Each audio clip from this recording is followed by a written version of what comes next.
এক সময় ভালো থাকলে এক সময় খারাপ, কেন এমন হয় বলতে পারেন? তো হ্যালো, আসসালামু আলাইকুম, welcome to our page Aladdin and Genie. সবাই আশা করছি ভালো আছেন, আমরাও ভালো আছি আলহামদুলিল্লাহ। আজকে প্রথম আমি কাঁচা আম দিয়ে আমসত্ত্ব বানাবো। তো তার জন্য আমগুলো কিউব কিউব করে কেটে লবণ দিয়ে সিদ্ধ দিয়ে নিয়েছি, আর এখন ব্লেন্ড করে নিব। আমার ননদ আবার বলছিল এটা চালন দিয়ে চেলে নিতে, কিন্তু চালন দিয়ে চালতে যে মনে হচ্ছিল যে একটু কষ্টকর, কিন্তু ব্লেন্ড দিয়ে করলে সহজ। সাথে আমের এই পিউরিটা একদম স্মুথ হয়ে যায়, মানে স্মুথ ফিনিশিং আসে। এই যে দেখতে পাচ্ছেন, চালন দিয়ে করতে যেমন কঠিন, আবার দেখা যায় যে একটু সুতো সুতো ভাব থেকে যায়, কিন্তু এটাতে কিন্তু এরকম সুতো সুতো ভাব ছিল না। তো এখানে সবগুলা সিদ্ধ আমি ব্লেন্ড করে নিয়েছি। তারপর আমি শুকনো মরিচ টেলে নিয়েছি, শুকনো মরিচের ঝাল দিব। এখানে আম ছিল 2টা, মানে আধা কেজির মতো হবে, মানে আধা কেজির একটু উপরে হবে। এখানে আমি 2 চামচের মতো চিনি নিয়ে নিয়েছি, 1 কাপ বলতে পারেন।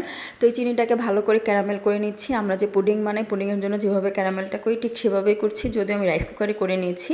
আর এখানে শুকনো মরিচটা চিলি ফ্লেক্স আকারে করে নিয়েছি। তো এই তো হয়ে গিয়েছে আমার ক্যারামেল। এখানে আমের পিউরিটা ঢেলে দিব, তারপর অনবরত নাড়াচাড়া করব। সাথে আমি শুকনো মরিচের চিলি ফ্লেক্সটা দিয়ে দিব, একটু হলুদ, একটু গুঁড়ো মরিচ আর একটু ধনের গুঁড়া দিয়ে দিচ্ছি, সাথে একটু জিরার গুঁড়ো দিয়ে নিয়েছি। যদিও আমার ননদ বলতেছিল যে শুধু শুকনো মরিচ দিলেই হবে আর চিনি দিলে হবে, কিন্তু আমার আম্মু বলতেছিল এটাতে নাকি এগুলো দিতে হয়। তো আমি এখানে শুকনো মরিচ, একটু লবণ, তারপর একটু হলুদ গুঁড়ো, একটু মরিচের গুঁড়ো, একটু জিরার গুঁড়ো সব কিছু দিয়ে নেড়ে চেড়ে নিচ্ছি। আর এটা হওয়ার একটা টেকনিক আছে, যখন দেখবেন যে মানে ঠুস ঠুস করে ফুটতেছে, এই যে দেখতে পাচ্ছেন বড় বড় মানে বলক আসবে, তখন এটা হয়ে গিয়েছে ভাববেন। তারপরে যে পাত্রে আপনি শুকাবেন সেই পাত্রে তেল ব্রাশ করে আমের আমসত্ত্বটা দিয়ে দিবেন। তারপর এটা একটু নেড়ে চেড়ে নেবেন, কারণ ভিতরে যদি ভাপা থাকে তাহলে কিন্তু হবে না। যেটা বলছিলাম, এক সময় অনেক ভালো লাগে, এক সময় অনেক খারাপ। মানে জানি না আমার ইদানিং ধরে কি হচ্ছে, ভিতরে ভিতরে মনে হচ্ছে কিছু নিয়ে একদম ফেটে যাচ্ছি, কিন্তু কাউকে বুঝাতে পারছি না, বলতে পারছি না, কারণ এটা বলার কিছু নাই, কারণ নিজের কষ্ট নিজের মধ্যেই।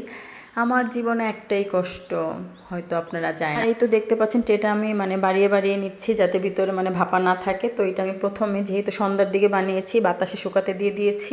ফ্যানের বাতাসে সারা রাত ছিল, পরের দিন আমি রোদে দিয়ে দিয়েছি। ঘরের ভিতরে আমার সুন্দর রোদ আসছিল, তো আমি রোদে দিয়ে শুকিয়ে নিয়েছি 2 দিন। তো 2 দিন পরে হয়ে গিয়েছিল। যেহেতু আমি প্রথম বানিয়েছি, বুঝতে পারিনি এই পুরোটা পিউরি আমি একটা ট্রেতে বা প্লেটে দিলে ভালো হতো, একটু সুন্দর করে মোটা হতো। অনেক পাতলা হয়ে গিয়েছে, এই তো দেখতে পাচ্ছেন।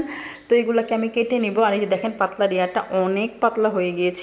ছুরি দিয়ে কেটে রাউন্ড রাউন্ড শেপ করে এয়ারটাইট বক্সে ভরে নর্মাল ফ্রিজে রেখে দিব। আর অনেক অল্প হয়েছে, যেহেতু আধা কেজির উপরে আমার কতই হবে, আর আমি তো বুঝতে পারিনি জিনিসটা এত পাতলা হবে বা এত কম আমসত্ত্ব হবে। আর এই আমগুলো এত টক আম ছিল না, বলতে গেলে কাঁচা মিঠা আম ছিল, ভালোই হয়েছিল, মানে খেতে ভালো হয়েছে। আর হ্যাঁ, আমি কিন্তু এখানে পাঁচফোড়নের গুঁড়ো ব্যবহার করেছি আম্মুর সাজেশন থেকে, যদিও আমি যতটুকু জানি আমসত্ত্বতে পাঁচফোড়নের গুঁড়া ব্যবহার করা হয় না। আম্মু বলেছে বিদায় দেওয়া, কিন্তু ফ্লেভার কিন্তু ভালোই আসছে পাঁচফোড়নের গুঁড়ো দেওয়ায়। এই তো আমার প্রথম বানানো আমসত্ত্বর ফাইনাল লুক। সবাই ভালো থাকবেন, আজকের মতো এতটুকুই। আল্লাহ হাফেজ, আসসালামু আলাইকুম।